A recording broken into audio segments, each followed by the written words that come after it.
Hey everybody, we back again. I'm We're back. Spencer, and of course we have our licensed clinical therapist, Naz. It's Dr. Nas. I'm also a part-time paleontologist. Isn't that what they call? I'm a paleo. Oh, look at that. You're This on the this one paleo diet. this the paleo diet. He got little claws too. Look at them claws. Look at that. He got a little tail. He got a little butt. Look at that. Well, All the Jurassic Park toys are out today. Um, if you don't know by now, this is the Different Spectrums podcast where we talk about movies and shows and all the mental health aspects that surround them. We also like to have some laughs, so don't take us too seriously. or do. That's up to you. There you go. Also, don't forget to run up those likes for us. We'd really appreciate it. So, as you can see today, we have a very special guest for the show today. They are a multiply neurodivergent, queer, and also disabled public speaker, as well as an advocate. And they are also an author of the new book that will be coming out November 21st called We Are All Neurodiverse. What? Please welcome Sonny Jane Wise to the show. Yay, cue applause. Hi, thank you for having me. Hello, friends and foes and dinosaur food. Jesus. Look, let's be real. We're all dinosaur food, okay? It's not an insult if it's true. Yeah. No. Yeah, hi, I'm Sonny. I like dinosaurs and I also like talking about neurodiversity, so I'm happy to be here. Wow, it's like you're perfect for the show. And I'm black. I think it's just thumbs up. I think if you do thumbs up, it's what happens. I don't know why. What is happening? It's just you. I thought I almost died for a second. I was like, oh, here it is. That was just soul leaving your body. My computer is just a like, you know Dementor. what? We're going to make you think you're dead. All right, thank you. He goes, and I'm black. Finally, it's coming out again. Again. Oh my All right. God. So Thank God you're black, today. Shut up. Okay. All right. So before we get into the show, we want to thank all of our great collaborators. That includes Bub's Naturals, Cure Hydration, Pinfinity, Silver Dollar Candle, Two Nerds Candle Company, and then also Cat and Raven Company. You can get up to 20% off if you use the code DSP or DSP20 when you check out. And you can also go onto our link tree and click the link, and you'll get the percentage off. So go to our link tree where you can find all of the great discounts when you check out of either of our collaborators. So please go check it out. We'd really appreciate it. Thank you. And today we are going to be checking out, we're going to be checking out The Color Purple today for the movie. Just kidding. It's Jurassic Park. You can't tell. No, we No. can't tell at all. What is this? I don't know. What? We just have dinosaurs for no reason. So, Yeah. You good over there, man? You Oh, good? I'm good. I haven't looked at this thing in years. Looks like it's taking a beating. So we are going to be taking a look at Jurassic Park. We're going to be talking about what feelings you kind of get once you hear certain songs or certain scenes in movies. We're also going to tackle what would it be like if Jurassic Park was real? And then also Sonny has a story about pizza that we're going to get to. This is going to be a fun pod. So before we get into it, Naz, anything? I'm just thinking of like He's thinking pizza. about pizza again. I am. I literally am. I'm thinking I think there's maybe all that when the one dude dresses up as a big slice of pizza. Probably. I mean, it happens a lot in sitcoms. It does. No, I'm excited to get into this. Specifically, right, we're not going to just solely talk about autism today. We're going to talk about a couple different things, some of the really cool quotes from the movie. Obviously, we'll talk about some of the differences in people's reactions and emotions to different scenes, songs, stimuli, blah, blah, blah. And then, of course, we're just going to get to know our guest and kind of what they do, what it's about, and how they're helping folks with a lot of different modalities of the things that they work with and work, helping provide education and the pedagogy of what autism is and many other things. So super excited for that. Hopefully this microphone I got fixed so that way y'all don't hear me like deep breathing on this microphone real sensually. No, I'm just thinking about pizza again. That's how we know when you're thinking about food. You're like, you know, as I told a client yesterday, I said, "How do I sound this microphone? They sound real. You sound good." And I said, "Oh, good." So because normally I sound like Heavy D from Friday After Next when she's like, "They got a new Twinkie coming out." oh my God. It's a bad Heavy motherfucker. D. It's Baby D. Heavy D.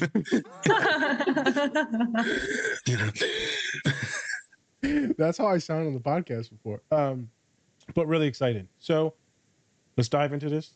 Let's check it out. Let's have some fun. Today is going to be a fun podcast. And hopefully folks will enjoy that we're having more than just therapists on the show and coaches.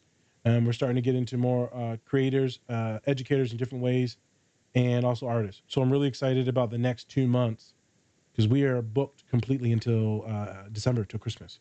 So it's super exciting. We're popular. We're popular. The only way that you guys are popular.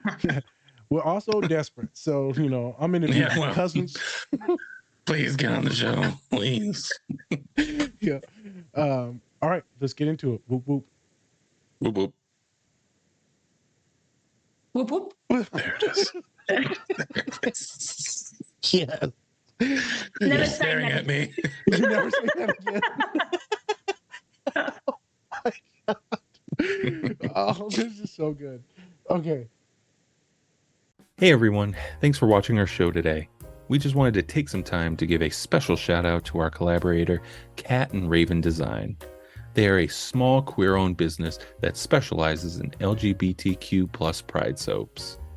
They have great designs, some that even look good to eat, but don't. You can get 10% off your entire order if you use the code DSP or go to our link tree. Help support this great small business and help give back to a great community.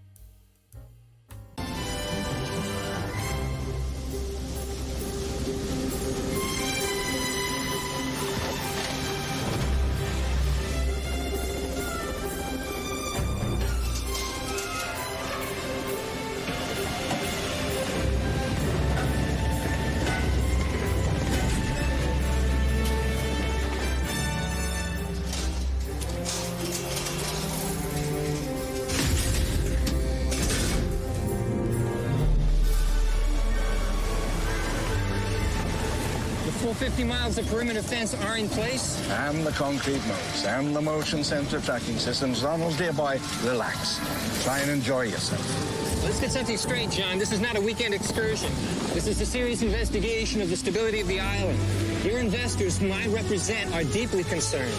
48 hours from now, if they're not convinced, I'm not convinced. I shut you down, John. In 48 hours, I'll be accepting your apologies.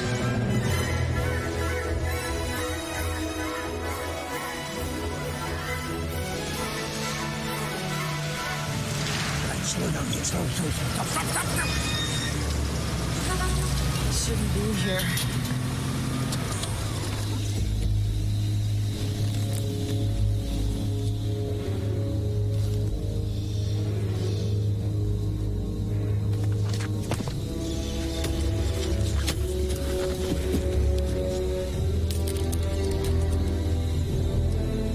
Alan, this species of variformin's been extinct since the Cretaceous period. I mean, this thing is about this thing. What?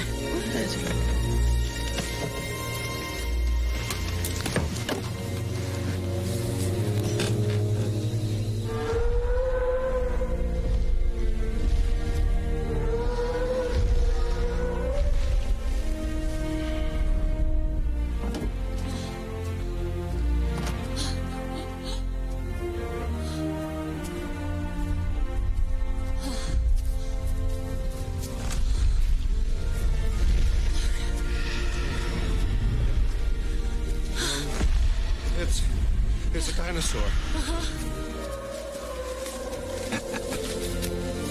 You did it. You crazy son of a bitch, you did it. We get to Just tear up the rule book on it. Cold-bloodedness, it doesn't apply. They're totally wrong. This is a warm-blooded creature. This thing doesn't live in a swamp. This thing's got, what, a 25, 27-foot neck? A brachiosaurus 30.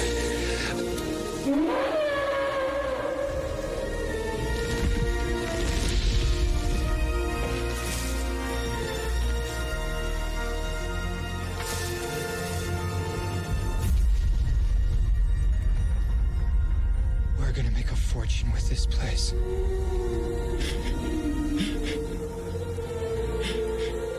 How fast are they? Well, we clocked the T-Rex at 32 miles an hour. T-Rex? Mm-hmm. You said you've got a T-Rex? Uh-huh. Say again. We have a T-Rex. Put your head between your knees. Dr. Grant. My dear Dr. Sattler. Welcome to Jurassic Park.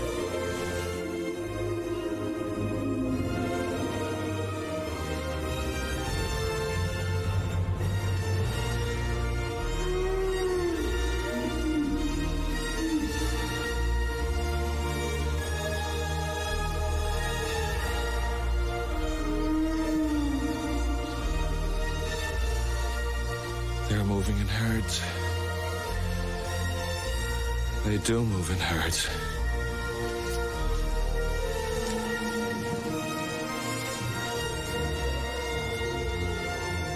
How'd you do this? I'll show you. Hey everyone, before we get into the show, please check out our collaborator, Bubs Naturals. They sell a variety of health and wellness products, including collagen peptides, MCT oil powder, coffee, apple cider vinegar gummies, and other amazing products. Go to bubsnaturals.com and use our code DSP20 to get 20% off your entire order. And with that, let's get into the show. All right, and we are back again. We back and we live. Just like the dinosaurs. Just like them. They're right back, and they're trying to, in real life, they're actually trying to reanimate dinosaurs. I know. Again. Oh, I'm so excited for a future. I wouldn't be. How many movies do we need? You know this don't go well, Matter. right? Oh, if I have to die by dinosaurs, that is the way I'd want to go. Death by dinosaur. Happily. I'll risk it to get the biscuit. I mean, Spencer, it's either that or we're going to get straight up fucking annihilated by robots. So Okay. Robot versus dinosaur, we'll see what happens. I'm not impressed. We're all going to die. Might as well die by something we love. I'm going to tell you something. I'm not going to love a dinosaur if it starts eating my face. Just so you know. You know what? I reckon I will. And as the dinosaur's chomping on me, you just hear me laughing in between screams of pain. Be like, oh, this is so great. I mean, you also really love pizza, so maybe we could just die by like coronary heart disease. Let's shoot for that one. Yeah. Quick death, right? Dinosaur first, diabetes second. Okay. All right. Either way, I'm having a good time. That's what my dad says. He's like, why would I quit smoking now? He's like, you just want me to be miserable. He's like, no, hand me the pack of cigarettes in the doctor's office. Fuck both of you. Hey, you know what? Speaking of Pops, shout out birthday boy today. Man. Happy birthday, Pops. Happy there birthday, you go. Pops. 63, I think he said. Pause. We have to pause on this. So my brother buys him a card last night. And the card's like, it's your birthday. This is super exciting. You can do anything that you want in the world. And I was like, Salim, do you realize he's like disabled and can barely walk, right? He can barely walk. The irony of that card. So I put, you can do anything in the world. And I put, or literally nothing because you can't walk and you can't carry like even your water bottle. So I put good luck. Jesus. I put good luck. He read it today and he was like, I hate you. Oh, that's love right there. That's love. Yeah. All right. That's what we call autism love. Autism, love, all the Okay. tism. Go So today we have, like I said, our special guest, Sonny. Sonny, could you please give us a little bit about you, and why did you want to come onto our show today? Hi. So I'm Sonny. I'm neurodivergent. I diverge in multiple ways. So like autistic ADHD, bipolar, touch of OCD, bit of dyslexia, dysgraphia. I'm not going to list them all. We'll be here forever. Also non-binary, pronouns they, them. And I talk a lot about neurodiversity and neuronormativity. So basically I just and so I do a lot of workshops, and what I like to say is I basically just tell people what to do. I'm really good at talking at people. I'm just not so good at talking with people. So public speaking and workshops is like really cool. It's really fun. And I write books and talk a lot of shit. Yeah, and I love dinosaurs. My type of person. Yeah, right. Yeah. I'm also clearly not that great at introducing myself. So I just leave everyone to do the for me. And I'm like, yeah, this is who I am. Oh yeah, we don't do much. And I'm from Australia. There you go. What? That's the accent. I thought it was like Germany or some shit. I don't know. Oh, that's a joke. No. Hey, I was going with Punjabi, so out there Punjabi. Jesus. Well, since we've been officially canceled after that one, I Yep. thought it's been Jaffe. That's what got us. Jaffe. So quick. Oh yeah, I forgot to mention the reason why I'm on this podcast is because when you invited me, you're like, "Do you want to talk about Jurassic Park?" I'm like, "Yes." So that's the only reason. You guys mentioned Jurassic Park, and I'm like, "Sold. I'm in." Got him. There we go. I know what to say to the people, Spence. Yep, I'm a man for the people. You know. I'm like Jesus. I got the Kool-Aid. Jesus have Kool-Aid? No. Is that how he got so many followers? Was Kool-Aid? I have this special drink. What is it called? Grape drink. Oh. I want some. The blood of Jesus is the Kool-Aid. It's the red one. The red one. And now we're canceled by Christians. Shout out to you. Let's see if we can go 3 for 3. We can go a whole long time. We go all day. Okay. All right. So back to this interview. Were you always into public speaking, or was it something that you kind of developed as you were, getting more popular online? Oh, I was definitely not into public speaking. I could actually barely talk in class. Every time I tried to talk in class, I would end up having a panic attack. To the point that I just wouldn't speak up in class because I couldn't even raise my hand. Right. Did I fall into it? Well, I think I started falling into it because I started believing that I was right. And so it's a lot easier to talk about shit when you know that you're right. Yep. I don't mean that in an arrogant way. I mean that in a literal way. I knew I was right, and I decided to start sharing my thoughts and opinions because I had confidence that I was onto something. Turns out I was onto something, and now people pay me to speak. So that's really cool. Honestly, I literally just started talking about shit, and then it turned into getting paid to talk about shit, and then it escalated from there.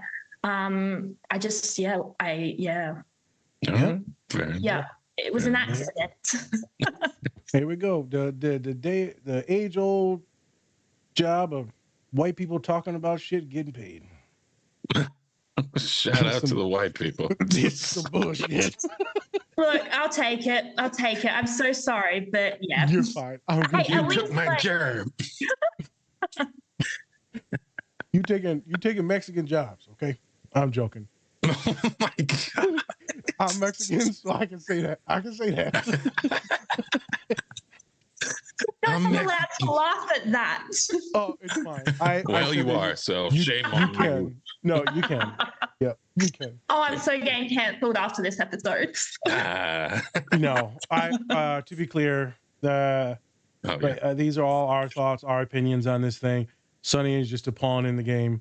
If they do laugh at any things that me and Spencer say, that's because me and him are maybe gaslighting and having a good time and enjoying ourselves. People know that this is a serious pod, but also we like to have fun.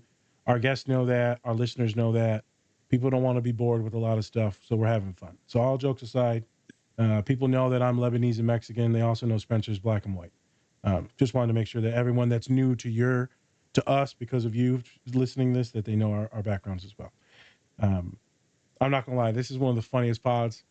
My father, after looking at Sonny's profile on Instagram, he's like, "Y'all about to have a good time, a good time." He was right. Yep. So, Spence, you asked about when they started like public speaking. Yep. I had a question. This thing about confidence, how did you get that confidence? Were you just like, you finally realized that you knew what you were talking about? Or someone was like, oh, or did you read and like, oh, all the shit I'm reading is like, turns out it's true? I think the confidence definitely came over time, and it was from having like confidence in what I was saying, like literally knowing that, hang on, what I'm saying is right and important and, aligns with values. Like, because obviously, like, some things I talk about are really,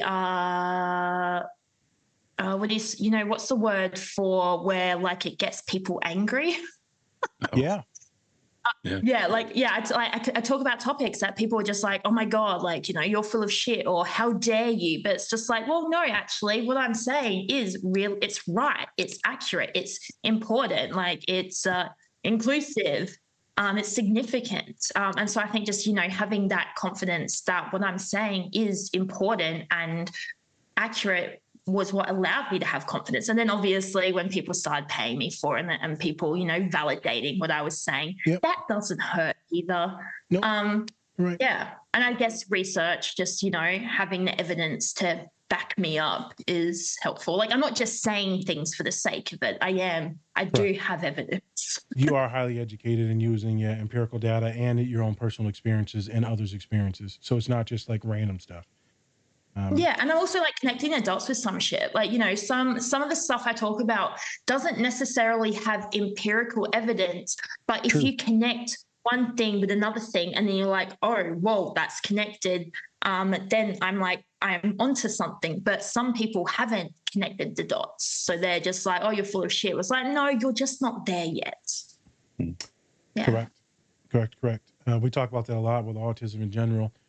It's because there's not a lot of good data, new research, and then it's starting to come out, but it's far, far, far behind the actual empirical data. So there's a lot of like experiences that are coming out and books that are being written, but the data is still very far behind. In the U.S., there's been a couple bills that have been passed, like not donating, but funding billions of dollars in research, but that's only like 2019, and then COVID happened. So we're still pretty far behind on a lot of doing our own research over here. But I just wanted to bring that up because a lot of my humans that I work with, confidence is tough. But if you know what you're saying is true and right, and you have some data to back it up, plus some lived experiences, I mean, you know what you're talking about. Let's talk about it. You should start to feel that confidence. Yeah. So I'm glad that you brought that up because a lot of my listeners a lot of us are insecure. I'm going to say majority of us are insecure about something. But there are reasons to be like, hey, don't get me wrong. Like, I still have self-doubt. I still have major imposter syndrome. Yeah. But I feel like the way I see like imposter syndrome or self-doubt is it's actually kind of like an indication that you give a shit. Because if you didn't give a shit, you wouldn't care about being wrong. You wouldn't worry about saying the wrong thing. So having imposter syndrome is an indication that you care about saying the right thing. You care about not spreading information because, like, I don't know, Elon Musk probably doesn't have imposter syndrome because he doesn't give a shit. So if you have imposter syndrome or self-doubt, that shows that you actually care. Anxiety shows empathy, shows many other things. Well said. It's better than listening to some of them doctor therapists can say. Some of y'all suck. Hey, So Nas brought up already, talking about books and things like that. So for you have a new book coming out November 21st called "We Are All Neurodiverse." Can you give us a little bit of a rundown about that? Yeah, so We're All Neurodiverse is basically a one-stop shop for understanding the neurodiversity movement, understanding the neurodiversity paradigm, understanding neurodivergent as an identity and why it's so significant and important for people. And to be honest, I feel like it's one of the first books that actually goes into neuronormativity and unpacks neuronormativity and how neuronormativity, which is a set of expectations, standards, and ideals on how people should function, and how that's actually tied to white supremacy culture and capitalism. Yep. That's how we expect people should function, how society, tries to control how people should function is tied to white supremacy culture and capitalism. And, that's evident with when and how the DSM was developed. And that's what the book goes into, just basically a one-stop shop for all things neurodiversity. It's pretty cool. Yeah. Awesome. Can't wait for it to come out. Go ahead and give it a little read through. See, I like it because it's white people talking shit about white people. And we need more. Seriously, I'm so excited. Like, yeah. It's allowed when white people do it. White on white crime, finally. Finally. See, this is what we're trying to talk about in North Carolina is the white on white crime. Oh my God. You know how they always bring up Chicago and black folk, right? That's true. Yeah, so I mean, North Carolina, I don't know. They finally do it. All right. Have you said you're from Australia. Have you seen kind of like a big difference in how neurodiversity is kind of seen in different countries and things like that, since you have like a little bit of, your foot in the door and everywhere? I think, how neurodiversity is seen in every country is shit all around. Okay. All right. In the UK, I've noticed in the UK that neurodiversity, the conversation around neurodiversity has been taken over by people in business. So it's all advantages of neurodiversity, this, and, it's just, I think the conversation around neurodiversity in like almost every country, Western countries have been, monopolized and like trivialized. It's turning just, I don't know, it's neurodiversity light.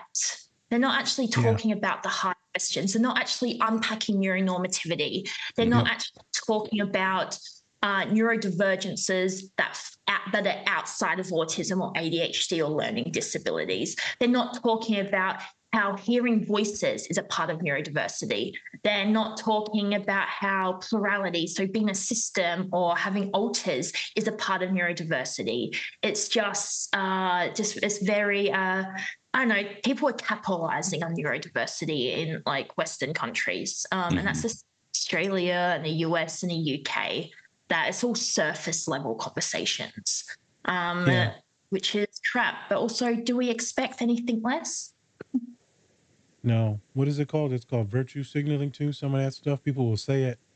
But then I have a lot of clients that are working in industry, and they'll be like, yeah, we'll work with you, with the ADA and within the law, disability rights. And then they get no services, no help.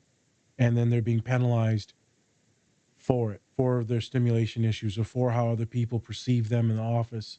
It's a lot of bad stuff, actually. So like you said, it might be talked about, but it's not actually implemented in the industry that I've worked with my clients.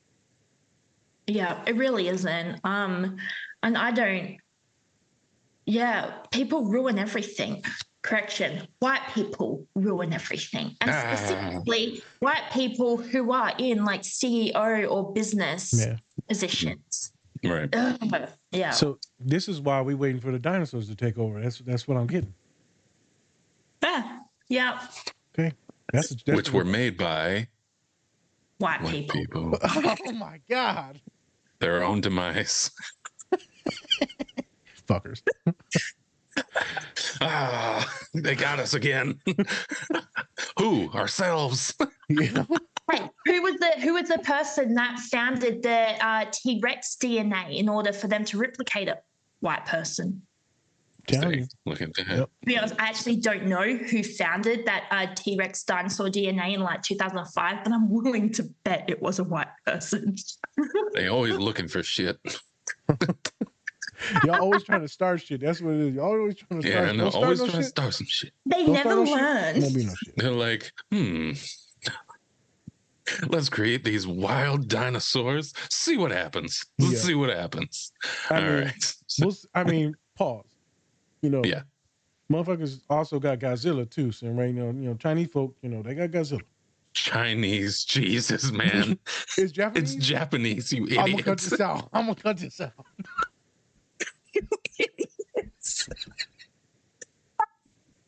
Well, we done got canceled by a whole lot of people. It's Japan, you moron.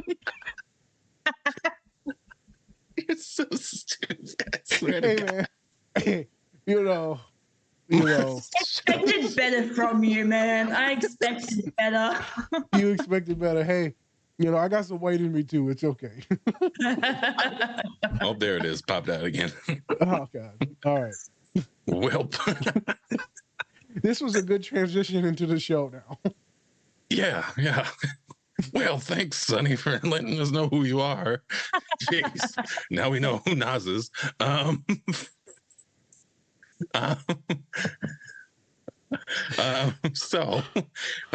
Today, obviously, we're talking about Jurassic Park.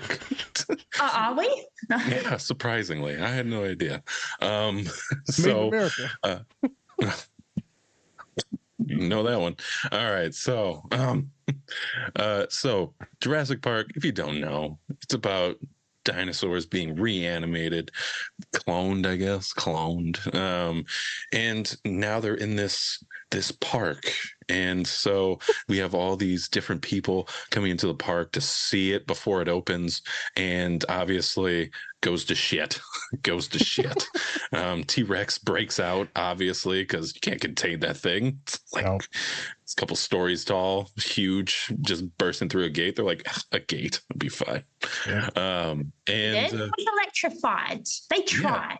yeah, they're like, electricity, that'll stop it. It's like, Yep. no, sorry, it's not how that works.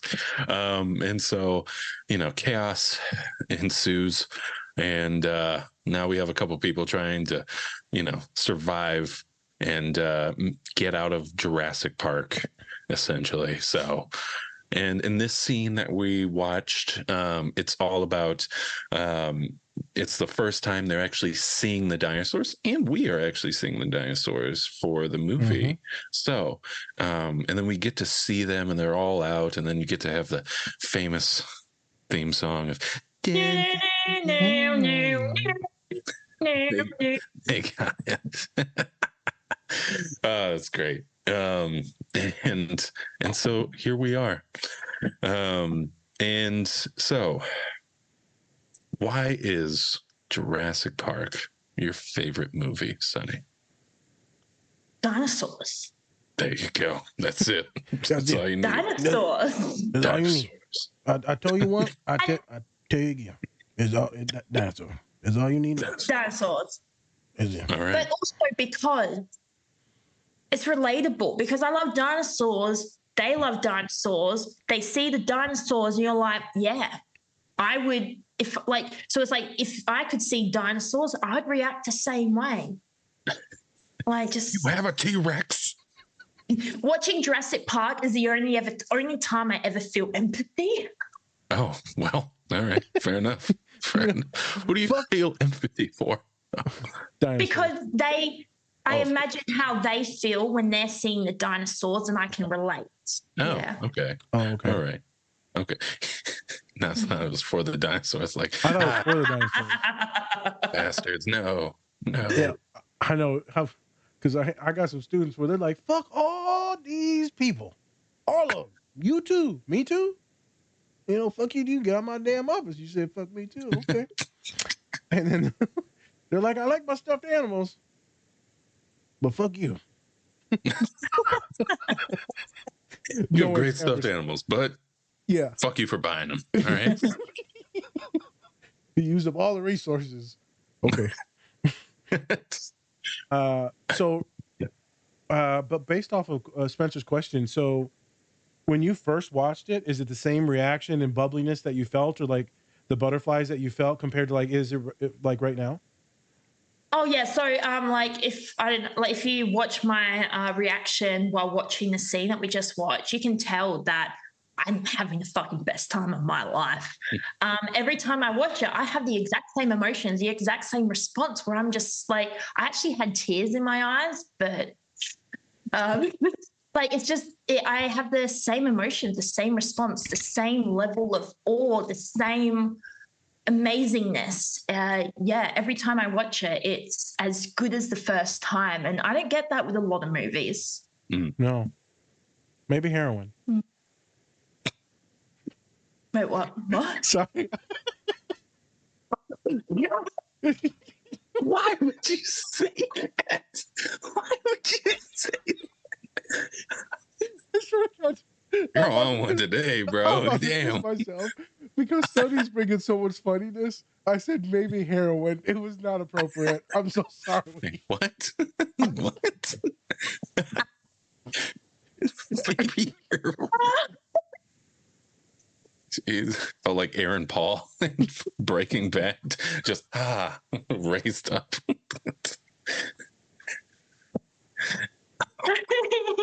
What a show today.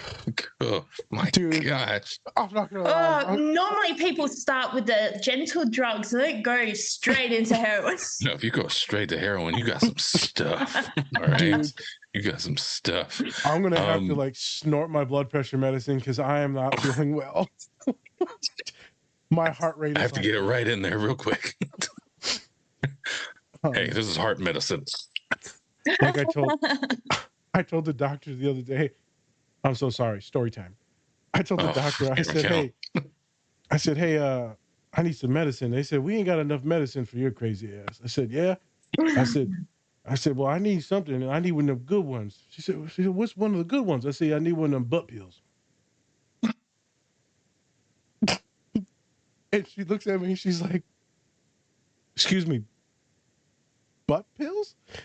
I said, yep. She said, I think those are suppositories. I don't know what they're called, but I need to them. It's my brother. It was very funny. About to go sup somewhere. As I walked out, I said, "Ooh, I dropped something." She said, "What'd you drop?" I said, "A butt pill fell out." She's like, "Get out of my office." And I was like, "Okay, thank you." Then you waddle away. Waddle away, waddle. Next day, bum, bum, bum, bum, bum, bum. And a dog walked up to the lemonade stand, and he said to the man running the stand, bum, bum, hey, got any grapes? And I'm done. No idea. That must be an Australian thing. I had no idea what the hell that was. Google the duck song. The duck song. Google the duck song. Next, You're going to tell me that you don't know badger, badger, badger, badger, badger, badger, badger, badger, mushroom, mushroom, badger, badger, badger. No idea. There's no idea. How old are you guys? I'm too old. I'm 34. I'm 28. Oh, you guys got no excuse. I'm 31. So see? if you guys don't know this, you're just not cultured. I'm gonna go. We're a different seasoning of autism. Yeah. I had no friends. I only had YouTube. Oh, there you go. See, I'm what we call carne asada. Spencer's lemon pepper. Lemon pepper wet. Wet. I love that. Yes. Oh my God, we are so far off the show. Oh, we're talking about Jurassic Park, right? So what we were talking about was, I'm gonna get us back on track, and then Spencer will go again. Okay. So the mirroring neurons. So we were talking about you feeling like that same feeling, that same vibe. And so what we were talking about is like different people's perceptions of the same scene. So what's me and Spencer and you noticed is that some folks were acting different. Sonny, you want to kind of talk about how you saw people acting different in the scene? Yeah. Well, obviously, you got Alan Grant and Ellie Sattler, who are just like, all their wildest hopes and dreams have come true. They have discovered that their special interest, let's be real, it's their special interest, has come to life.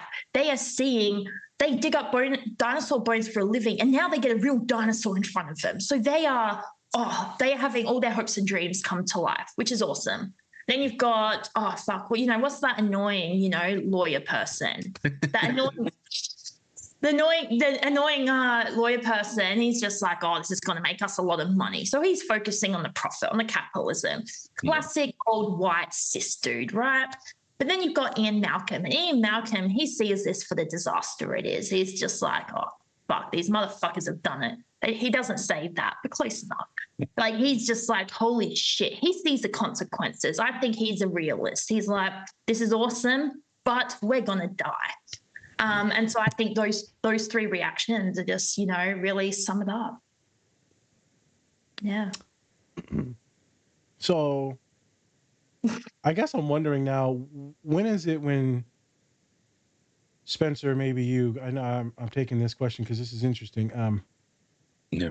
When is it when you saw Spencer and then Sonny, when everyone had a reaction and yours was like way different than everyone else's?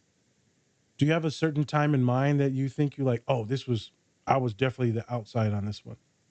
Has that ever happened, Spence? Are you talking about like just for the scene or just for like in general? No, just in general, like in real life. Like you were going out about, let's say, like, because we know neurodivergent people, we're all very different, and just everyone's very different. But sometimes our reactions vastly different than other neurotypicals. And so I wonder, do you have any times and moments where you're like, oh, I wasn't supposed to laugh at that? Yeah. Like that motherfucker. Oh yeah, dead. all the time. That's all I do. Accidentally laugh at shit. So my uncle's in the hospital. Sorry. My bad. Oh, he need 2 butt pills. Example from last night, my friend told me that her someone she knows, their 8-year-old had a stroke and died, and I laughed. Ooh. But That's bad. I can't help it. So for another example, when I was like 15, 16, my house burnt down and I was in the middle of class and like the teacher came to let me know and I laughed. So my response when I'm told something shocking or confronting is to laugh. Right. And I have to be like, I'm so sorry, just ignore me right now. I don't find this funny. It's just an automatic response. I took a friend to get their lip pierced, and the entire time they were like, experiencing pain, and I'm just in hysterics. Right. My friend in pain. So it's really common for autistic people and neurodivergent people to have responses that might not necessarily be appropriate for the situation, but yeah. It's a thing. I think quite often I'm really good at masking now and compartmentalizing very well. So when a client's going through something, when a human's going through something in front of me, there's just a random person, I'll think of all these like funny ass things to say, or maybe some inappropriate things to maybe act out. I'm like, ha. I'm like, damn, I shouldn't do that. I'm very good at suppressing it. When I was younger, the ADHD was intense and I was medicated for it on Ritalin. And, my behavior was so bad and so not controlled that I was put in behavior modification school for like a long time, which is pretty much like a prison. It's not good at all. But my behaviors changed because you wanted to get free time. Yard time is such a prison system. But nowadays it's much better. But I'm not going to lie. This podcast and the summer that me and Spencer had is kind of taking the chain off of the mouth, the muzzle. Because like I'll start doing my podcast voice. We're like, let me tell you something. You're stupid. That's how you know something bad's about to happen. I'm like, Let me tell you something, young blood. You dumb as hell. I knew it. I just know that that's happened, but it's always been the intrusive thoughts. I think a lot of people will see me as very stoic and reserved in situations where I don't know the individuals, because I'll be legit really, really, really reserved. And then around Spencer, like it's pretty much like I'm on drugs, and people will be like, "Who is this guy?" So people don't know all these different alters that I had, because you brought that up as well. And I have many different alters that I tap into. And sometimes I don't know what algorithm to use. And that's when I just freeze and I don't use any of them. I just revert back to hypermasculine, very large brown male that's intimidating, because at least I know that keeps me safe. Many of our followers probably don't have those identities that I have. But I always revert back to that, because when in doubt, that's safety. But the playful one and the joyful one and the kid-like one, only friends and my clients get to see that. My coworkers don't even get to see that one. My clients do. So yeah, there's many times where I act weird or I'll act inappropriate at work, and they'll be like, "Uh-oh," and I'll be like, "Damn, I'm getting in trouble." Oh, this is the thing. Or I'll be like, "Oh, someone's crying." Like, I'm supposed to comfort this person, but I'm like, I don't feel like comforting this person. That's not at work. At work, I'm gonna do my job, and I'm gonna have empathy and cognitive empathy, and then show it and work it. But out in the real world, I'm like, yeah, I don't care, dog. I don't care. It's eating my leg. Yep, that's tough. Should have been so salty and sweaty. That's your fault. Yeah, but you got any barbecue sauce you need me to put on it? A little touch, just a little. So I just wanted to make sure that people knew that it's appropriate to have different responses. As Sonny said, I have a lot of clients that, have trauma that leads them to giggling, or high anxiety that leads them to giggling. I have some folks, when they feel deep sadness, other things happen. I've had some clients be like, hey, when I'm comforting someone, I get aroused. And I'm like, that's a thing. You never really know how your body, it's a thing, trust me. You never know how your body's going to react to certain things and how your neurotransmitters are going to fire. And I think a lot of people will be like, that's creepy. No, it's just some people are wired different.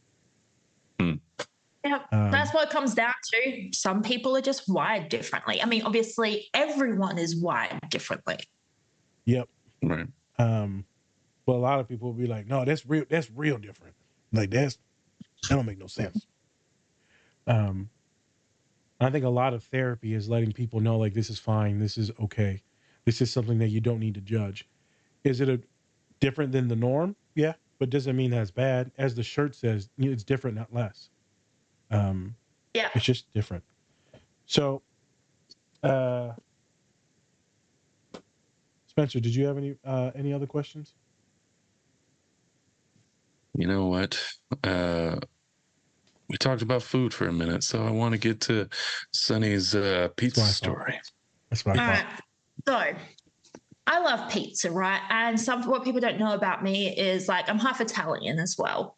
Okay. So anyway, this was in year 8, and I grew up like in a really kind of like impoverished, poor family. And so for the first time in high school, I was allowed to get a lunch order. When you order a lunch at the canteen, then they like cook it and they deliver it to you. So fancy. And it was one of those really small little pizzas that come in those pizza boxes that doesn't really taste like pizza, but you know what? It was good enough for me. Right. And so it was lunchtime. I picked up my little pizza, took it to where my friends were sitting. I needed to pee. I wasn't going to be that person that brought my pizza into the toilet. Though looking back, I should have been. So I left my pizza with my so-called friends. I trusted them. I was ignorant and naive and a bit autistic. I come back from the toilet. I'm like, hey, can I have my pizza? And everyone was like, what pizza? We don't have your pizza. And so for the next 20 minutes, you have to keep in mind that our lunch breaks were only half hour. For the next 20 minutes, I was like, hey, I need my pizza. I need my pizza. And the more I ask, the more dysregulated I get, to the point that I start having a meltdown. I start screaming, crying, yelling, having a panic attack, freaking out because I just want my pizza. And at this point, my pizza is probably cold and lunch is almost over. And so this one person in the friend group was just like laughing at me and be like, I hid your pizza. I hid your pizza. And she shows me her backpack and keeps it in there and she won't give it to me. So in my dysregulated state, mind you, I was 13 years old, I kind of attacked her. I knew it. I attacked her. I jumped on her and like started like trying to wrestle the pizza from her hands. And anyway, I didn't get the pizza, by the way. Did get in a few punches. Didn't get the pizza. I got dragged to the principal's office. I get suspended. My mum gets called into the office. My mum walks up to the principal and is like, "What do you expect? They're Italian." Oh my God. Yeah, I get in trouble, I get suspended, but my mum's not angry with me because she understands that I just wanted that pizza. Yeah. And that's my story of how much I love pizza. Oh. I ain't gonna lie. My mom or pops would have been like, they would have been at their kids' tush. They would have been, oh, we about to start some shit. You took my son pizza? Yeah. Oh no. So I don't think I would have gotten in trouble for You're that. gonna get stomped out. I'll tell you that. Yeah. But how rude is that? They stole my pizza. I ain't gonna lie. And I will never forgive them. Like what? It's like 20 years later, and I'm still holding a grudge. Sonny secretly puts like red meat outside their house just in case the dinosaurs come. That way they attack the house first. Take me now. Take me now. You get the scent just wafting. There's like fans wafting the blood into the air. Jesus. Nah, man. Yeah, so don't get between me and my pizza. End of story. I'm not gonna lie, that's pretty fucked up just in general. Did you know you were on the spectrum then or no? Yeah, I was diagnosed with autism when I was like 7, 8 years old. So everyone knew. It's honestly part of the reason why people bullied me so much. Yep. And it's also why the teachers and principals, even though my response was a response to someone mocking me and bullying me and stealing my food, the principals and teachers would still view me as the bad guy because they would blame my autism. And it was quite interesting though, because I used to get in trouble a lot and my mum would always be angry for me. But this was the one time where she wasn't upset with me. It was the one time I did get punished because we're Italian. We love our pizza. Also, I'm so sorry because sometimes I'll be like, yeah, I've got a funny story, but it turns out the funny story is really traumatic.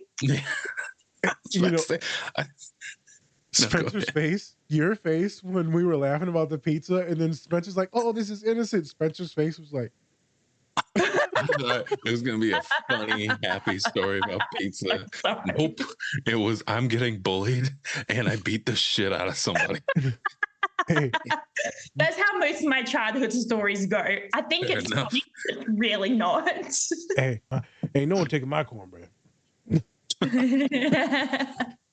Different movie. So I have a question actually real quick.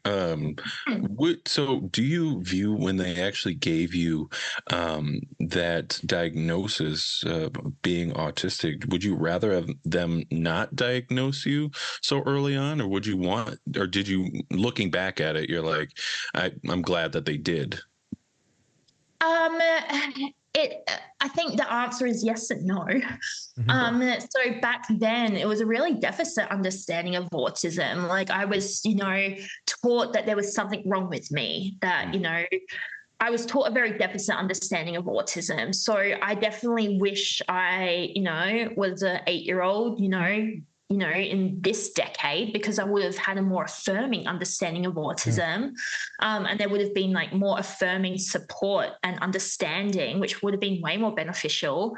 But at the same time, I got diagnosed for a reason. I was a really difficult child, for lack of a better word. And so at least, my parents had something to go by, even though, we still didn't have access to support or therapy. We still, didn't really have access to accommodations, but at least I had a word. Yeah, it's complex because I think, even though I was still bullied and excluded and treated like shit by the people around me, at least, we still had a bit more of an understanding that if I had a meltdown, it wasn't viewed as a tantrum. It was, viewed as an autistic thing. Mm-hmm. But I think, I think, and it did impact me how I grew up. Like, like for the first 20 years or 25 years, I thought there was something wrong with me. It wasn't until like 2019 where I was introduced to the neurodiversity movement and introduced to a more affirming understanding of autism that I actually finally accepted that I was autistic. Because when I was about 20 years old, I was like, nah, I'm not autistic. I can't have autism. Like, I have feelings. I feel normal. Turns out like autism is just my version of normal. So of course I feel normal because this is my normal. But I rejected the diagnosis of autism and ADHD because I had a deficit understanding. So if I, but then obviously if I wasn't diagnosed with autism, then I would have had a whole other range of issues. So you win some, you lose some. There's no win-win situation here. Totally. It's like Jurassic Park. You win some, you lose some, Spence. You create and then they kill you. You win some, you win some dinosaurs and you lose some, your limbs. You get eaten while you're on the toilet. Yeah. What a way to go. Hey, I when you gotta go, you gotta go. I also go out doing something I love, crapping.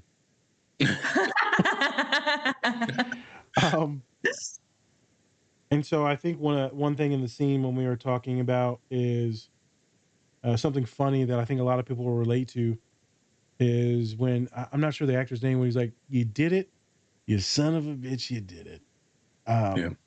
Jeff Goldblum. I feel like a lot of us can relate to that because even with ourselves, we're like, holy I just did that. Right. Or your best friend or your romantic partner, your children, whatever. You're like, look at you. You actually did it. You beautiful idiot. You actually did it. I didn't think you could do it, but you did it. It's like, thank you. I tied my shoes today. Yeah, I went to the toilet. I drank some water. I did it. You're welcome.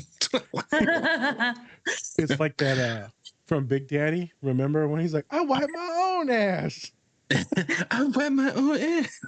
Yeah, that was actually so sad when he said that because that's when he leaves him in foster care. Jesus. Oh, yeah, that's right. Oh, yeah, when he was getting taken away by child services. Jesus. Yeah, that was a whole sad feeling that I just felt. Well. Yeah, back to Jurassic Park. I just thought that was very relatable for a lot of people, and we'll chop that into a reel and probably make some jokes about it. I think that there's a lot of folks on the spectrum that probably will. A lot of us see things in pictures and lyrics. That is an image that many of us probably latch onto. I haven't seen the movie in a long, long time. I think the next very potent part of it is where he's looking at all the dinosaurs and he's like, you got a T-Rex? I think that's pretty intense. So I wondered, Sonny, for you, what would make you excited if someone like showed you something, or what would prompt that reaction, that emotional reaction? You got that? Dinosaurs, obviously. Oh, here we go. Dinosaurs. All right, so I've had this discussion with myself. Okay. With some people, but honestly, mostly with myself, where I've asked myself, if we got to the point where people created dinosaurs, because they're onto it. They created dinosaurs and then they created a real life Jurassic Park with dinosaurs. And knowing what happens in the Jurassic Park and Jurassic World movies, would I still go? Oh, yeah. I would happily go. Even knowing that there is a chance that I could be eaten by dinosaurs, I'd still go. I'd bloody live there. I'd probably ask for a job. Yeah, I would.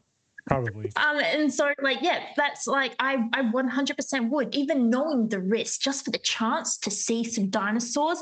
Mind you, I'd probably give it a few weeks, allow other people to test out the waters. Yep. But I would go because that's what would elicit that response, is seeing dinosaurs right in front of my eyes. Mind you, though, I also react that way with like any animals. Like you put a platypus in front of me, I'm gonna be like, oh, crazy son of a bitch, you did it. It's a beaver and a duck. Oh my God. I never thought of that. Platypuses are wild. They're like, what the fuck? Like, what kind of animal is this? You look at it and you're like, my brain does not compute. Like, Error. Like, you son of a bitch, you did it. You did it. You did it, baby Jesus. God wanted to know if he could, and he did. He did. Yep. So I know I've seen the page, your page, right? And I noticed you also like Crocs. Yeah. I see Crocs every day, though. Oh, True. but you know what? You know what? If I see other people in Crocs, I'm just like, nice. I respect. Every time I see Crocs, I'm like, sweet. I get excited. I really, oh. I knew I'd get you. Fucking love those. Okay, yeah, no, you got me. Instantly. Oh. Yeah. Shiny. Oh, just that cease talking. Oh. Like Say no more. if you had like the Holy Grail in that croc, you should be looking at it. You'd be looking at that croc like, oh. Oh. I had to show you that. Spencer bought that for, I think maybe my birthday or Christmas, maybe last year. I think it might have been the birthday last year. It's your birthday. Yeah. Yep. You were talking mad shit about him too. I was, because he was like, so many people are haters, but then they're like, oh yeah, no, these guys are onto something. Yeah. I'm not gonna lie, I've never worn a pair ever. I've ragged on people, and then as soon as he got these, I'm like, these are terrible. Then I put them on, I'm like, this is actually really comfortable. Yeah. You know what? I'm a big advocate for socks and Crocs. Socks and Crocs is one, it's a look, and two, it's really comfy. And then you can wear Crocs all year round. There you go. Don't you only have like one weather type in Australia? Hot as shit. We get rain too. We get rain. I'll get my seasons and shit. I'm like, what? I live in Minnesota. Believe me, you ain't wearing Crocs in the middle of winter. Let me tell you. Unless you're real autistic, so you could. Oh, I've seen. You remember that one dude that wore shorts and a shirt. -degree weather would wear shorts. Yep. I was like, I don't know how he's doing that shit. But like the wind would literally hurt your skin. Hey everyone, I wanted to give a special shout out to our collaborator, Two Nerds Candle Company. Not only do they have great products, but they are also giving back to a great cause. You can tell that they take a lot of pride in making their candles. My favorite is Spock's Monday Coffee. They are also donating 10% annually to support Women in STEM, which stands for Science, Technology, Engineering, and Mathematics. You can use our code DSP or go to our link tree to get 20% off your entire order. We think that this company is great, and we think you will too, so go check them out. Hey, this is your co-host Spencer, and I'm bringing you a special message from our collaborator, Silver Dollar Candles. They have great scents to go with great messages, just like Best Dad Ever, True Crime and Chill, and my personal favorite, When This Candle Is Lit, Give Me That You can also make your own candle and message that fits you. So go use our link in our link tree to get your order placed with Silver Dollar Candles today. There are some pros to temperature dysregulation, and that's wearing shorts and Crocs in winter. There you go. I remember having one client when we worked in Minnesota, and I was done for the day, and I seen them outside just sitting in the snow, just reading a book. And then I keep doing my notes, right, for my paperwork. And then I'm like, damn, it's been an hour. They're still sitting out there. I yell out the window, hey, man, get your dumb ass in here, man. I didn't say that. I say, hey, man, get in here. And then they come over and they're shivering. They're just shivering. And I said, "You're cold, aren't you?" "No, I'm fine." I'm like, I don't think you're good. I sat them in the office. I turned up the heat. I got them some cocoa and put a blanket on them. I'm like, "Child, what are you doing outside for multiple hours? It's nice out." I'm like, "You gonna die. You gonna die." And that's when I finally realized, I'm like, "There's something different about you, girl." And then I'm like, "Yep, you got the tism." Okay, yep. That's what it was. I got the tism. That's what it was. That My happened boss. to me. Go ahead. What happened? Oh yeah, that happened to me. So when I was like 20, I moved to Canberra, which is like one of the coldest parts. So it was vastly different from where I'm from. So like living in Canberra, the winters are like winter, not snow, but like cold enough that you have to wear a jacket. So the first time, like I can't tell when I'm cold. So when I moved there, my first winter, I wasn't wearing jackets. I was just like wearing a cardigan and that's it. And then I ended up getting pneumonia. My first winter in that city, I ended up getting pneumonia because I wasn't, dressing appropriately. Yeah. So oops. That was my story. I love you. Like, this gonna be a funny story. I almost died. Every time. I'm not falling for that shit anymore. You've got me because I'm gullible twice now. I hate you. Like, here's the good story. I lost my leg. Funny to me. I laugh at my misfortune, okay? I just laugh at moments where I'm just like, it's a fucking I got a peg leg now. I'm like, oh, that's pretty funny, actually.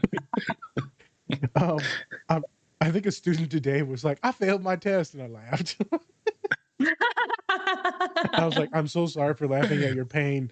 They're like, "How are you a counselor?" I was like, "I don't know, but pay the receptionist when you walk out." Jesus. It happens. So this Dinosaurs. Yeah. This movie has been like a staple for a lot of folks. I think a lot of us are interested in nature, animals, specifically dinosaurs. I think it's the history in it. I think it's the size, all the different creatures. There's a lot of different mythological things, but also it's not mythological because this shit was real. The Earth was flat too. Hey, you heard it here. Earth was flat. Hey, you know what? Dinosaurs walked on a flat Earth. All right. Telling you. And the reason why they're not here is because asteroids that just created like a bend. Yeah. It was the force of the asteroids that just caused flat Earth to just join. Oh shit! We just figured this out. Nobel Prize, here we come. Sorry.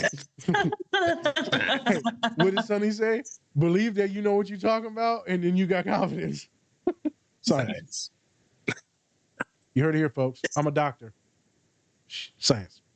That's how we're going to end our Nobel Peace Prize. Just science. What'd you get the Nobel Prize for? Dinosaur. You discover them? Nope. I watched the show about them. Very interesting. Watched the show, had some thoughts. Turns out I was onto something. But a lot of folks love this for many different reasons. Some of it's the characters. Sonny specifically, and maybe you can tap into this, maybe not. Why do you think others may enjoy this? Whether it doesn't matter, neurotypical, neurodivergent. Why do you think others enjoy this series so much, Jurassic Park, even Jurassic World? What is the draw about these magnificent creatures that bring people in? I think it comes down to dinosaurs are really, really cool. I think obviously we enjoy things that aren't common or universal. Like, I don't know, like it's not like we can go see some dinosaurs at a zoo. It's the same reason why a lot of people probably enjoy shark movies, like, Deep Blue Sea and all that, or Jaws. We don't get exposed to sharks a lot. So it's the same way with dinosaurs. We don't get exposed to dinosaurs a lot. It's not like we can visit them at the zoo. And plus, dinosaurs are really cool. And I think, it's exploring a concept that people can relate to or that isn't reality, but it could be reality. So therefore, it's like a very novel concept. Where you're like, yeah, this could happen. So it's easier to get into because it's close enough to reality that you can relate to it. And dinosaurs are really cool. Cool. Spence, what do you Dinosaurs, bro. if you was to see some Spence and you were like, that's cool. What would it be for you if like you went to someone's house and you'd be like, that cool? That cool. That depends. I mean, I would have to say I love Star Wars, and so if I see anybody with like lightsaber, like a wall full of lightsabers or something like that, I'd be like, that's cool. That's cool. Expensive wall, but that's cool. Okay. Yeah. What about you, Nas? I know I asked the question and I'm not fully sure. We'd be I like, I like a lot of different things, right? I think even, but I don't know if it would be like, whoa, like you got this. I'm not sure what would bring that deep reaction out. Maybe a Lego thing, maybe a certain stuffed animal, maybe like a sports memorabilia. I think might do something like that. I'm not really You're sure. very hard to impress. You know that? You're very hard to impress. Yeah. I've tried giving him gifts, and he's just like, cool. Like, damn, that's it? That's all I get for that? I know. It's bad. Sometimes I just have to fake it. I'm like, this is so magical. Oh my God. Like, oh my God. Well. Oh my God. I'm not gonna lie though. If I come to the crib and the food is like crazy, then I'm gonna be like, damn. My fat ass is gonna be like, I'm gonna just go ahead and rub this on my chest. Oh my God. Got that grease chest. Yeah. I'm not gonna lie, man. Sometimes you look at like the food at a spread or a restaurant or something like that, and they bring it out and you're like, oh my Lanta. This is I don't even know if I want to eat this. It looks so pretty. Right. Yeah. That's weird. Isn't it? Food can be so pretty to me where I'm like, I'm gonna wait to eat this for like 2 seconds. Oh, food is art. Yeah. Food can look like as art is obviously, I don't know, something that's pretty or like engages your eyes and you're just like, damn.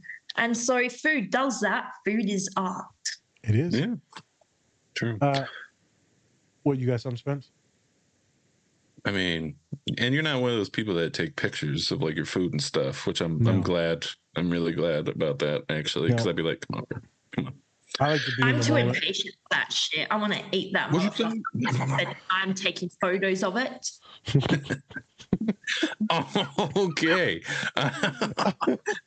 No, some of that, yes. Sometimes some things are just like you said, magnificent, and it's like I'm gonna enjoy this.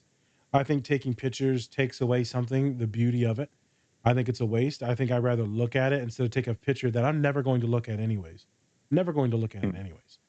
I would rather be in the moment. I'm Australian now. Oh my God. Sound like that. Well, I mean, let's not talk about what we're talking about. So I guess this is where I'm going to go with this. Obviously, we have all these different reactions to things, and Sonny kind of talked about it with Jurassic Park and kind of how you invoke emotions, and this is one of the things that pure emotions every time.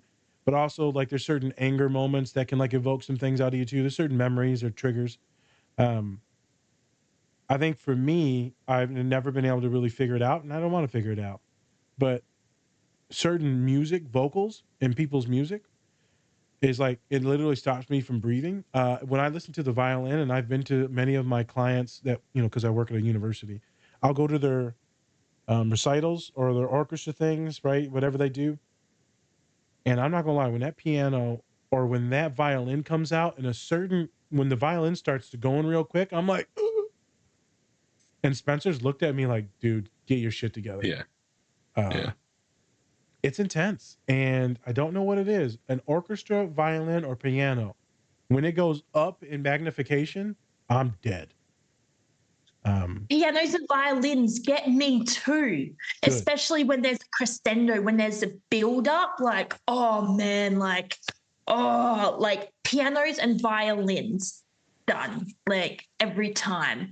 Oh, I'm going to send you something, Sonny. I'll send it to you on Instagram. It is and it's an orchestra, but it's an opera that's sung by like the most famous opera like dude ever. I forgot his name. But instead it's Aretha Franklin coming out of Detroit, Michigan, the Queen of Soul, and she sings it.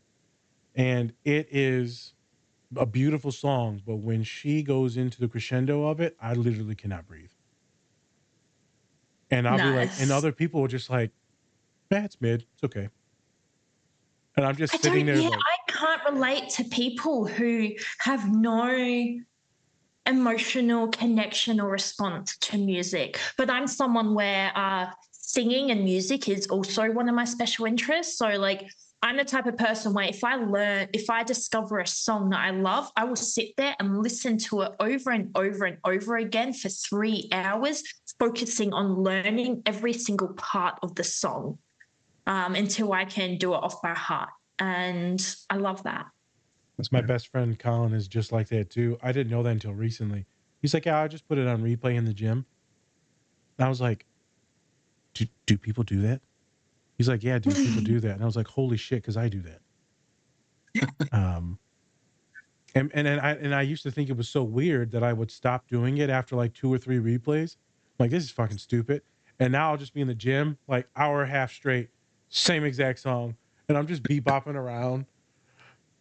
Yeah, and I'm having the best time. Best time ever. Well, and actually the song kind of makes me like happy, sad.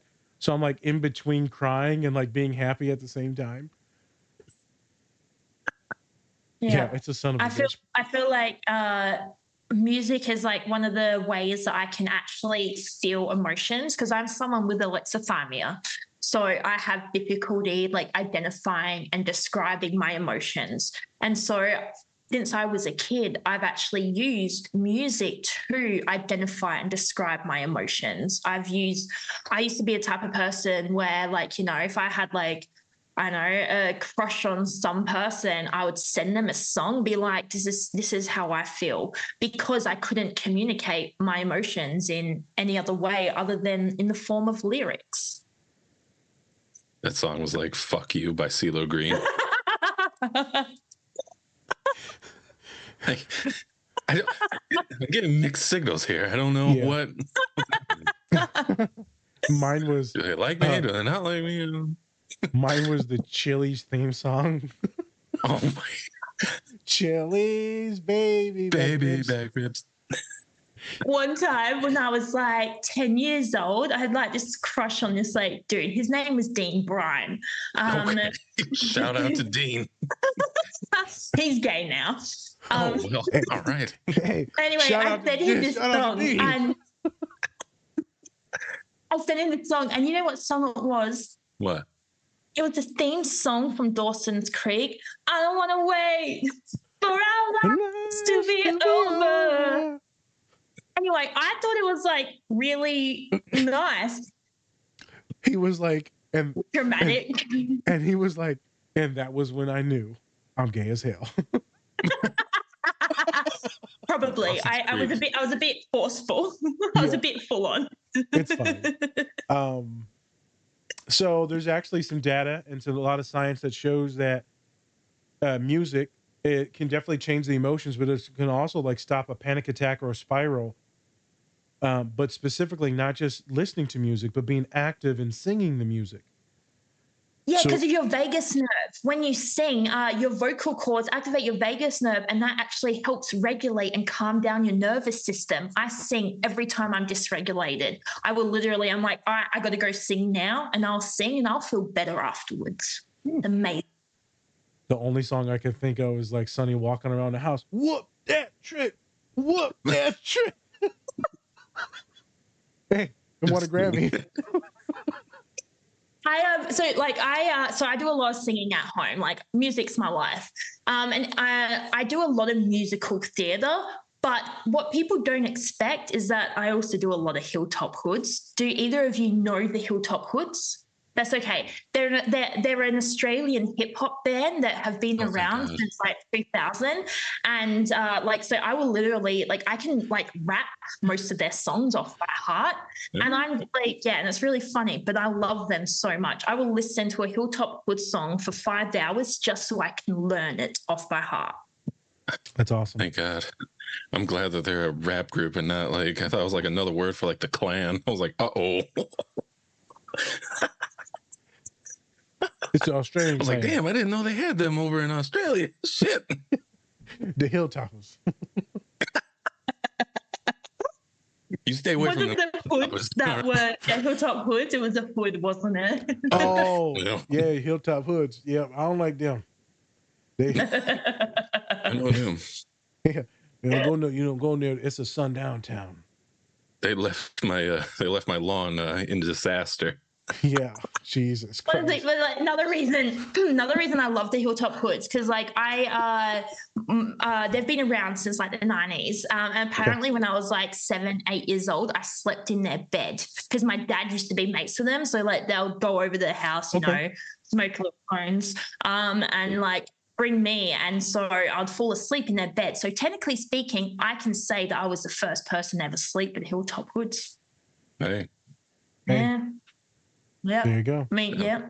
Cheers. My claim to fame. They're also claim gay to now. fame. Again, damn it. It was one time. Sure. Singing is a wonderful thing. So we did an entire episode specifically about music and singing, and how a lot of neurodivergent folks will have these lyric songs just in their head without any music, any prompting. It's just going and going and going. And a lot of people know what it's like to get a song stuck in your head.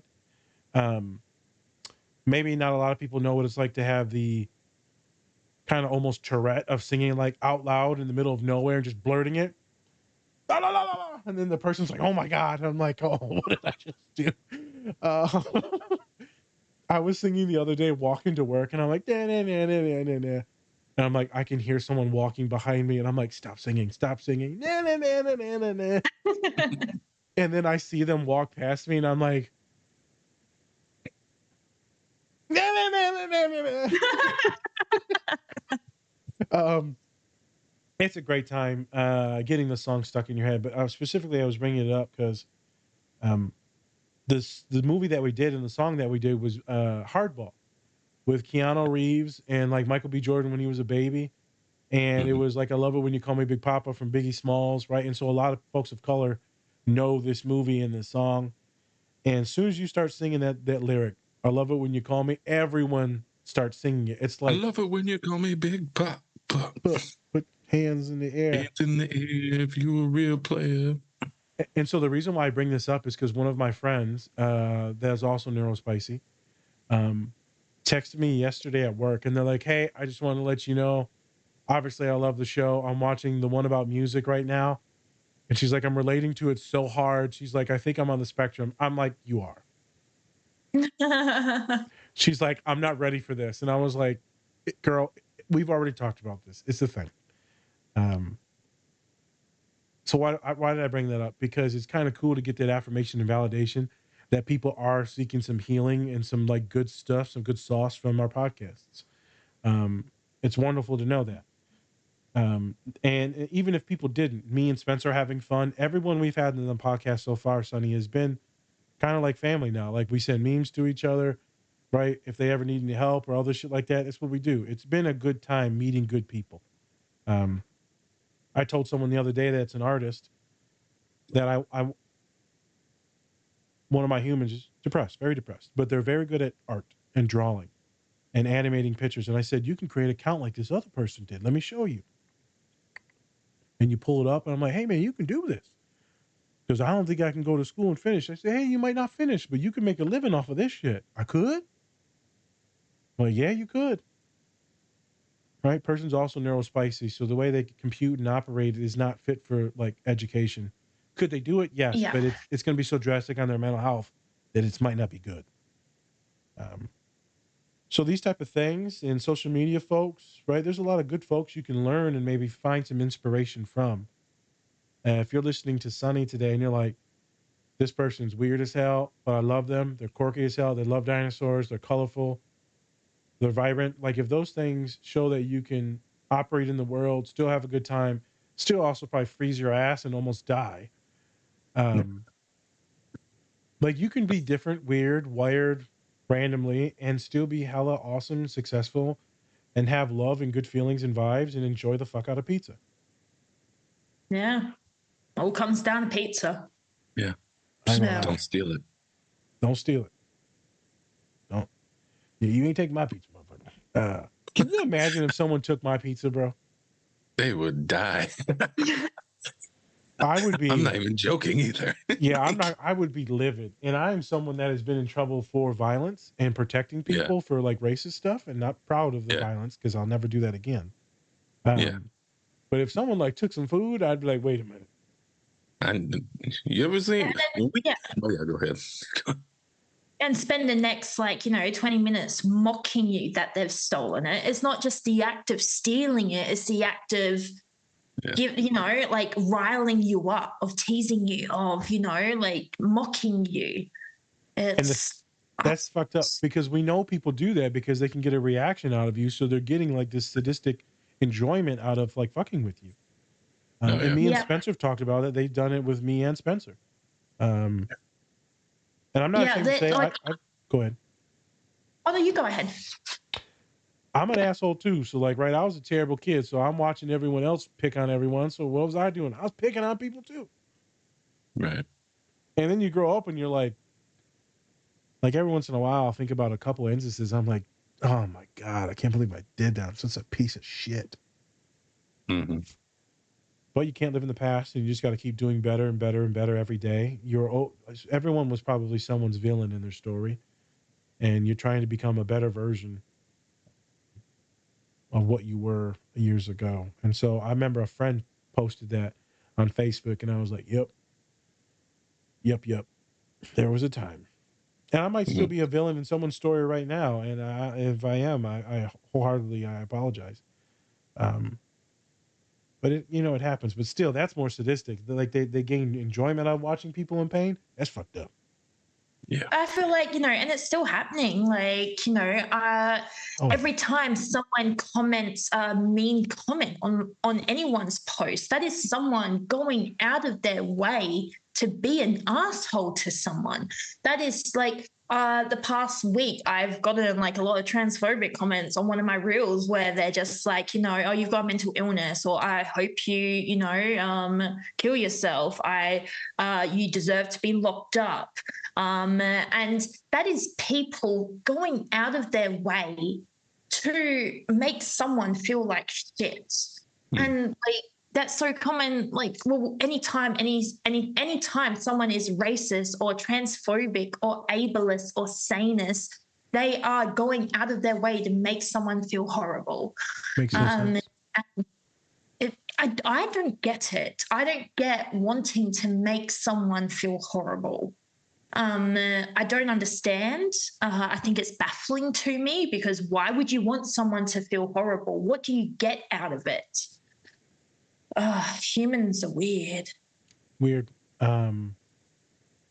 People have commented certain things on our page. We get a lot of trolls. Odd enough, they're white men. Yep.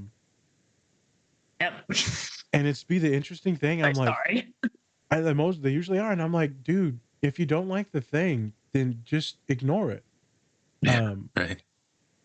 And the funny thing is when they comment on your Instagram or social media or whatever, all it does is push the algorithm more. So where more people see it. So then I'll comment back thumbs up, and then they comment back, and all it does is push it to more people.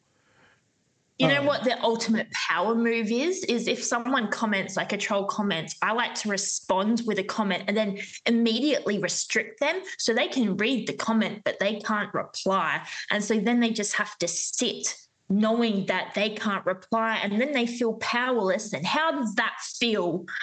I didn't know you could do that. I might do that. I'm going to cuckold some people and do that. Yeah, because blocking them means they can't see your response. They can't see anything. But if you restrict them, they can still see, but they can't respond. Ultimate power move. Oh, I'm going to have some fun with you. Bro. And I like to like comment mockingly. So there was one time someone commented like, "Oh wow, your parents must be proud of you," with some insults. So I'd respond with, "Yeah, they are really proud of me. Thanks for noticing." And then I restrict them. Yeah. I saw that. Yeah. Or they'll be like, you know, or like comment something. I'll be like, "Thanks for the engagement. I really appreciate it." Yep. Yep. I'll put like thanks for the comment, or I'll put like an upside down smiley face or a clown face. It's fun just putting the clown face. Look at that.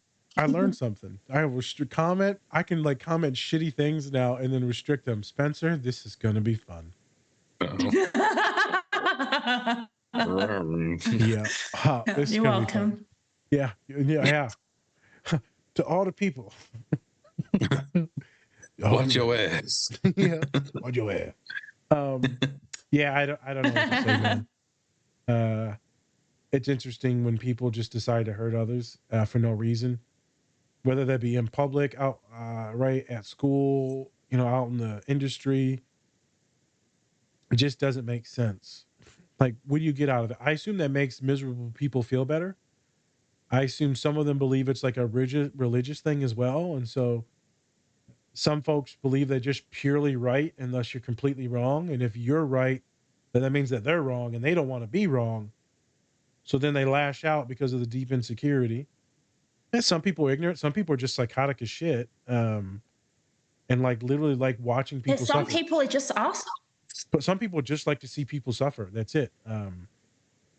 Like the other day I posted something on how not to parent your child. And one guy goes like, "No, if this makes your child feel bad, then they shouldn't succeed. And they're like weak." I was like, bro, like, I hope your kids are like, I'm about to call CPS on your fucking ass because I'm a mandated reporter. So like, that's what I was about to say. Yeah. I Hopefully didn't say you that. don't have a child. I was like, "Do you have a child, sir?" I should have asked that, and they would have been like, "Yeah." And then I'd been like, "What's your address?" Who's laughing now, fucker? Yeah. Who's laughing now while your child is being taken away? Yeah, I retract that statement. The kid just got like cigarette burns on him. I do not trust this guy at all. Yeah, this dude was straight creeper vibes, dude. I did not like him at all. So are there any other movies that give you like the kind of joys like this, or is it just I get Jurassic Park, Jurassic World. Don't say that. Anything else correlated? Musicals. Yeah, musicals definitely too. Like every time I watch a musical, I have utter joy. I love it so much. So yeah, pretty much every musical I will have a great time. And then natural disaster movies, I'm fascinated by them. I actually watch natural disaster movies to regulate, to calm down. If I'm having a bad time, I'll put on Volcano or Dante's Peak and I'll feel better. It's great. In one of those movies, I know there's a guy that burns to death, like right in front of you. He's like sinking in the lava. Yeah, that's Volcano when he rescues someone off the train, and instead of saving himself, he throws the person off across the lava. Then he tries to jump, and then he just sinks to the bottom. And as it's just like you're like But I also like, you know, I guess part of the, like, obviously I love volcanoes and natural disasters, but I think as I've explored this, I've analyzed myself as to why I like him. And I think a lot of the time it's because it is humans, it is society coming together to support each other. So that dude who is rescuing someone off the train and dies because he tries to rescue someone, he's prioritizing someone else. He could have just left that dude on a train and saved himself, but he didn't. And then at the end of Volcano, the way they save everyone from the volcano is by working together. And I think, you know, that's really cool. Like, you know, you've got 2012, you know, The Day After Tomorrow. You've got all those natural disaster movies. Often it is people helping each other. And I think that's just really poetic. You don't see that much. No, it makes you feel good about community, humans. Yeah, exactly. And studies do show, though, when tragedy strikes, statistically, humans do come together and let go of all these biases and identities, and they just help each other. Yeah, like that, like Independence Day. You got that big speech at the end of Independence Day. I fucking tear up every time. Even with musicals, one thing I love about musicals is it is a group of people choosing to sing and dance together and have a good time. That's beautiful. Isn't that? That's just amazing that everyone is choosing to sing and dance together and they're loving it. And I love that. Yeah. Yeah. I didn't think about it like that. See? Yeah. So it's like, Hey, are you a nerd? Do you like pins? If you're like any of our followers and you said yes, you should check out our collaboration with Pinfinity. They have Power Rangers pins, Transformers pins, and for all of our bronies out there, My Little Pony pins. Go check out our Linktree or use our code DSP to get 20% off your Pinfinity order today. it's like Thanksgiving dinner. When you make all the shit and it all fits on your plate real good and it just look good together. But separate, it's okay. I went back Together, to the food. It's usually how it goes here. yeah. Man. It's like I don't really have emotional connection to humans. It's mostly food. Like, how can I make a metaphor for food for this? Yes, I literally bring it just- all together. I just literally pictured like the Thanksgiving plate with like, mac and cheese, gravy, mashed potatoes, and turkey. I'm like, it all just comes together in harmony. Yeah, Just- that's beautiful, man. it That's is. beautiful. But you're right, community. So yeah, you said earlier, right? That's during this movie is when you experience like deep empathy, but it's in there in other ways as well. And I think that's pretty cool to know that, some folks like it doesn't just have to be one-on-one things or human thing. It can be other things that pull that out of you, that love, that joy, that fandom, that excitement, that emotion, the danger. It can be many different things that spike our neurochemistry, dopamine, norepinephrine, right? All of it.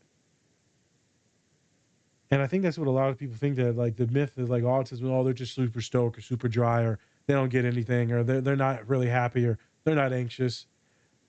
Like, this fucking person's freaking out. I don't know what you're talking about. Like, they may not have the words, but they're like freaking out. One of my humans recently, I'm like, shit hits the fan, kid, you email me. But I don't want to bother you. Shit hits the fan, you email me. Because there's like two people on this earth that understand you, your mama and me. And I don't even understand you that well. So, like, if you are alone, you email me. Okay.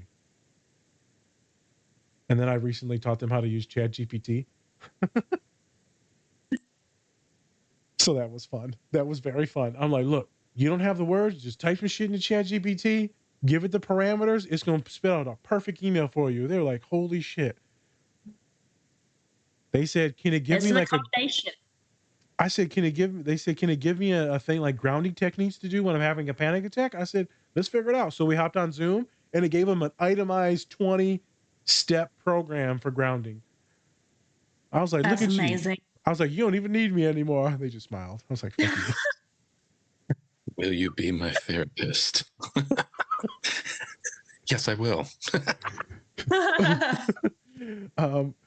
This kid types in, if you are a robot, can you come in a fat Mexican version?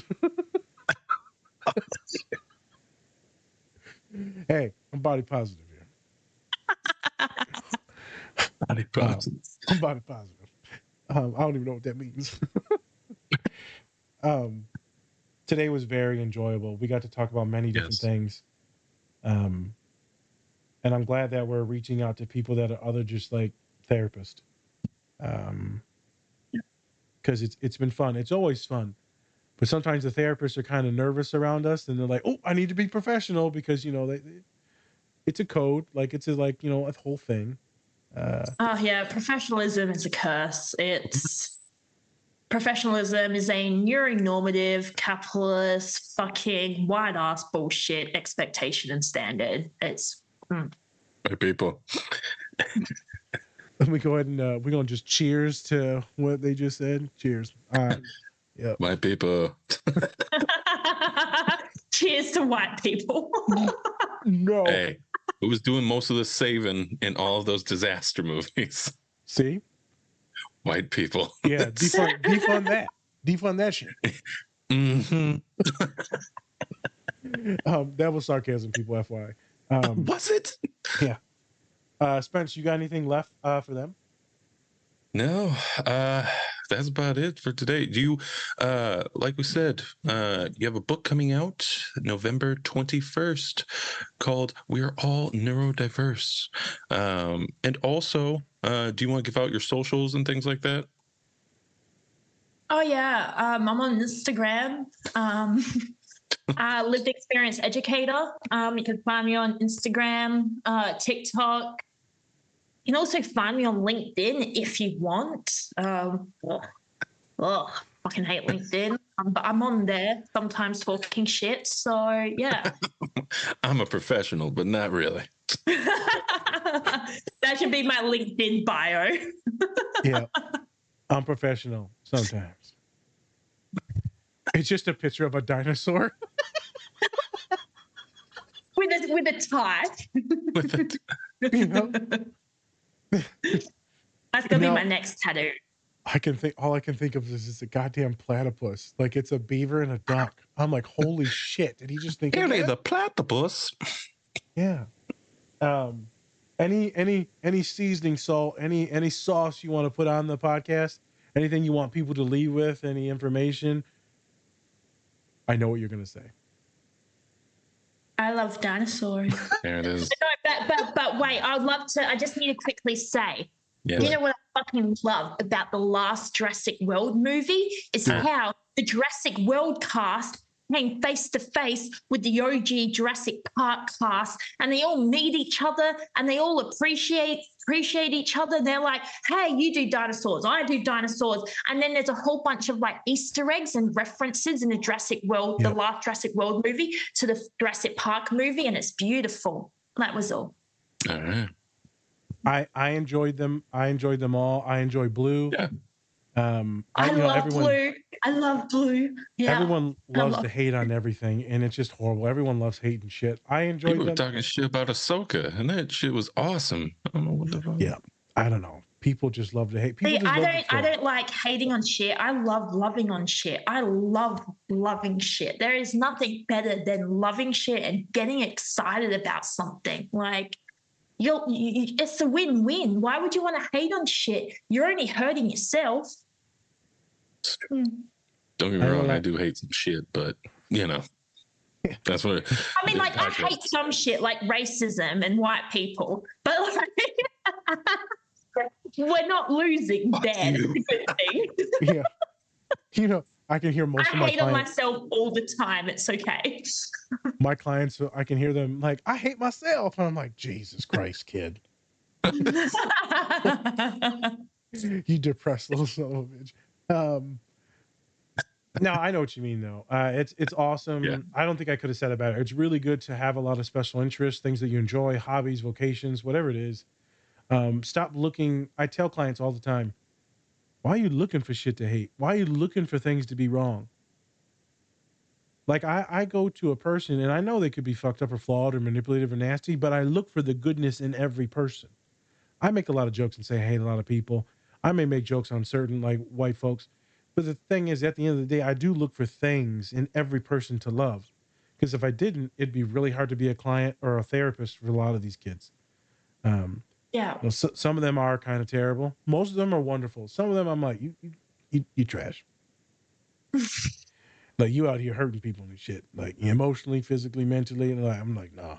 Some kids say some racist stuff. Some kids say some really homophobic stuff. They like, well, see, I knew something was wrong with her when I found out her, her sister was gay. And I'm like, Jesus, man. And I still have to show them compassion and love and help them work through their things. Just because someone has different opinions doesn't mean that I can't help them conquer the demons of like depression and suicidality. Yeah, and often, a lot of the times those opinions, those views aren't, something that's been ingrained into them from the people around them or from society. And so, can we really blame individuals for having those thoughts? I mean, obviously, if people have those thoughts, then don't challenge them. It's like, Yep. but a lot of the time, people have to be given the opportunity. Like my best friend was holds a lot of racist opinions. But the difference is that when I call them out on it, they're willing to listen and learn and do better. But if I gave up on them, then I would miss out on the good things about them. Yep. I 100% agree. There's ways to look at things and good things, and some folks may listen to this and call me naive. I'm also a happy son of a bitch too. So, but I also hold people accountable, and I have good boundaries. So there's things to think about. Last thing, I forgot this, is the one part in the scene where he goes, "Look, they traveled in herds." For what you've seen, Sonny, what I've read is, people on the spectrum tend to be friends with folks on the spectrum. People on the spectrum tend to partner with folks on the spectrum. Do you see that as well, or is that me just being spectrumist? Oh no, Dr. Alan Grant is totally autistic. Okay. 100%. I mean, he's dedicated his whole life to dinosaurs. All he does is dinosaurs. So that's why you love him? Why I love Dr. Alan Grant? Yeah. Yeah, did you know last year for Halloween I dressed up as Dr. Alan Grant? So when you're watching the scene at the beginning, I'm kind of giggling to myself because every time I see him in this costume, I just see me. Oh yeah, I full on I actually brought the same scarf, the same hat. It was amazing. But yeah, no, absolutely. And plus his how he doesn't like kids and he doesn't like to be touched. Because you can tell when he goes when they're about to go on that automatic car tour, he's just like, what the fuck? Why are you touching me, kid? Why are you talking to me? And I just think that, he's just so rigid in his ways. It's just like, what the fuck, new people. Yeah. Okay. Yeah. So folks on the spectrum tend to like folks on the spectrum. I know Spencer, me and you've talked about it. A lot of our friends, partners are neurodivergent. Yeah. On our last sometimes they don't even know it. Sometimes they don't even know it. You know it, deep inside you. I mean, you this person made me laugh. You autistic? I sense it. It's like I have the force for autism. I'm just like my mini chlorins. I feel it. No, like that meme with the little blanket. When he looks like he's about to sneeze and he's sick and he goes, I feel it. Yeah. Oh my God. I just wanted to bring that up because a lot of us end up finding extreme comfort, validation, right? We're affirmed by those folks because we see ourselves within those folks, or they just accept us for who we are because they're also a little weird too. Weird, aka neurodivergent. Which means understanding. You'd be surprised at how many folks end up breaking up in friendships and romantic partners because the other person just will not even try to understand. And some of us are just like, I get that. You talk to us in the pod and you're like, I was bullied. And we're like, me and Spencer, we get that. You're like, I love pizza. We're like, we get that. You're like, I kick someone's ass. I'm like, we get that. You're like, I like dinosaurs. And me and Spencer we don't get that. I don't, nothing. Wait, you guys don't like dinosaurs?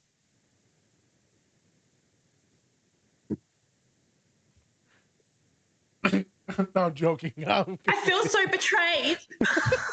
You're like, this is why I should have come on this podcast. Yeah. Spencer, she's like, this is why I don't like Mexicans. Joking. I said that. You did not say that. I said that. You wanted the tape. Oh, I hate Mexicans. I knew it. I knew it. The next interview they do. So tell us why you don't like Mexicans. I say it just like that. Mexicans. Well, that's how my mom would say it all the time. Son, we Mexican. I'm like, how you spell that, Mom? Missy Ken. I'm like, Ma, you wonder why my ass can't read. She's like, no, you got dyslexia. I'm like, yeah, I know, but still. Jesus Christ. All right. It's been quite lovely to have you. Yes. So fun. Like I said, my father, when they saw the Instagram just a few minutes before, they're like, you guys are in for a hoot. And I'm glad that we were able to get the podcast done. We know you're in a very different time zone. Hopefully you got to have some fun and laugh as well. Hopefully we didn't overstimulate you. Oh, yeah, this was a great time. Okay. Because sometimes we get worried that we overstimulate people. Yeah, no, this was great. This is like probably the best podcast I've ever done. Sorry, everyone else, but it was. You know what? Actually, for me to actually accept any compliments, can you say something mean to me, Spencer? I can't. Yeah, you're a piece of shit. Oh my God, thank you. So I feel better now. Because at first I was like, emotions.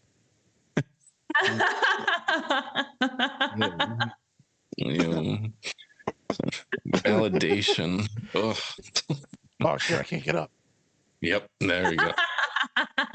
Just stay there for the rest until we get out. Thank you so much, Sonny, for coming on to the show. We really appreciate it. Once again, go check out their book, We Are All Neurodiverse, coming out November 21st. And then also go check out their Instagram, Lived Experience Educator. Thank you so much, Sonny. We loved having you. We'd love to have you again sometime. Yeah, we can discuss something else, I'm sure. All right. There's 6 movies, so isn't there 6 movies? We can talk about how Stargate Atlantis is superior. Ooh, there you go. Stargate. There you go. Nerd shit. All right. Thank you so much. Before we get out of here, once again, go check out all of our lovely collaborators. You can get 20% off, up to 20% off. And then also go check out our merch. Hey, you're different, but not less. You're different. But you might be less, but you're not less to us. But if you pay for the shirt, then you're gonna have less money.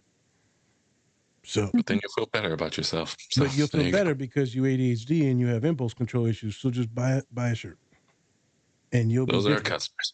That's our customers. All right. All right. And with that, I'm Spencer. That's Nas. This is the Different Spectrums Podcast. All right, everyone. As normal, much love. Take care of yourselves. Or don't. And that's completely up to you. Peace, everyone. Enjoy the clip that's coming up next.